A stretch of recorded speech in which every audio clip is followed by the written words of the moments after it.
दोस्तों, अमिताभ बच्चन लगातार 20 दिन से गालियां खा रहे हैं। और गालियां खाने की वजह जानते हैं आप? गालियां खाने की वजह यह है कि जिस तरह से पाकिस्तानी आतंकियों ने इस देश के 28 निर्दोष लोगों की जघन्य रूप से हत्या कर दी थी, जिसके जवाब में ऑपरेशन सिंदूर चला गया और पाकिस्तान के आतंकी ठिकानों को नष्ट किया गया और युद्ध की स्थिति इस वक्त देश में बनी हुई है। लेकिन उसके बाद भी जिस व्यक्ति को इस देश का महानायक कहा जाता है, महानायक क्यों कहा जाता है, मुझे आज तक ये बात समझ में नहीं आई कि इस व्यक्ति को महानायक कहलवाने के लिए, कहने के लिए कितने करोड़ों रुपए खर्च किए गए होंगे पीआर के माध्यम से। महानायक वो होता है ना जो देश के लिए मर मिटता है, जो लड़ता है देश के लिए। देश के ऊपर कोई उंगली दिखा देना तो उसकी उंगली तोड़ने के लिए खड़ा रहता है, चाहे वो कोई भी व्यक्ति हो।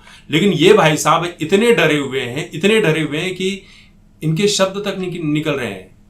इंटरव्यू तो दूर की बात है, ट्विटर पर आएंगे तो T4321 नंबर्स लिख रहे हैं, फेसबुक पर आएंगे तो FB4251 सिर्फ नंबर लिख रहे हैं 20 दिनों से। भाई इतनी भी जरूरत क्या है तुम्हें पोस्ट करने की? जरूरत है कोई पोस्ट करने की? बिल्कुल नहीं है। शांति से चुपचाप बैठ जाओ, कम से कम गाली खाने का काम तो नहीं करोगे। ये व्यक्ति एक शब्द नहीं कह रहा है।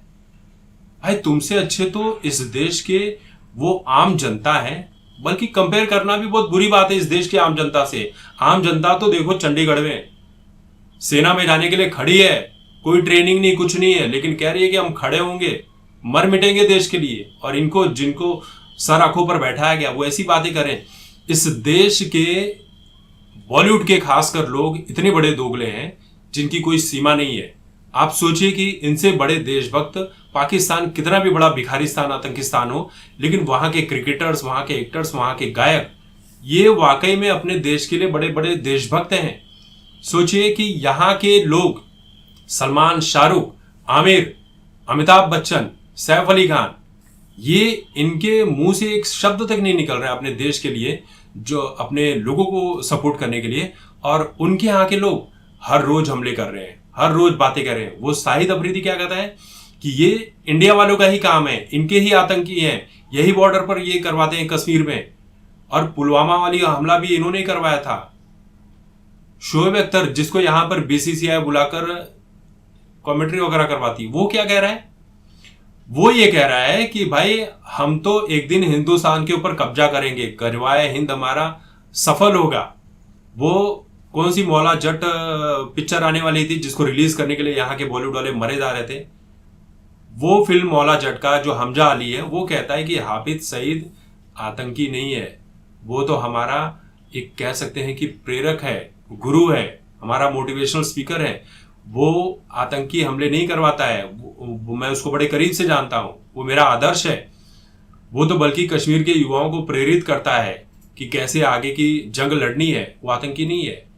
वहां का चाहे जावेद मियांदाद हो, शाहिद अफरीदी हो, या जितने भी लोग हो, ये फवाद खान कह रहा है कि भारत ने बहुत शर्मनाक काम किया है।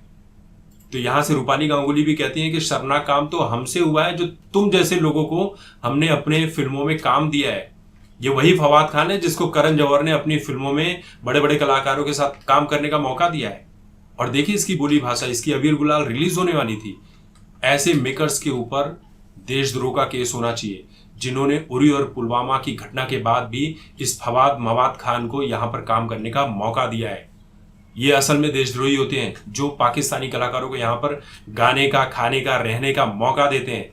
चाहे हमारे देश में इतने ठरकी लोग हैं ना कि यहाँ पर जिन एक्ट्रेस के, पाकिस्तानी एक्ट्रेस के अकाउंट बंद कर दिए गए, ये गधे पैसे देकर वीपीएन से उसके अकाउंट को देख रहे हैं और कह रहे हैं कि भारत सरकार गलत कर रही है।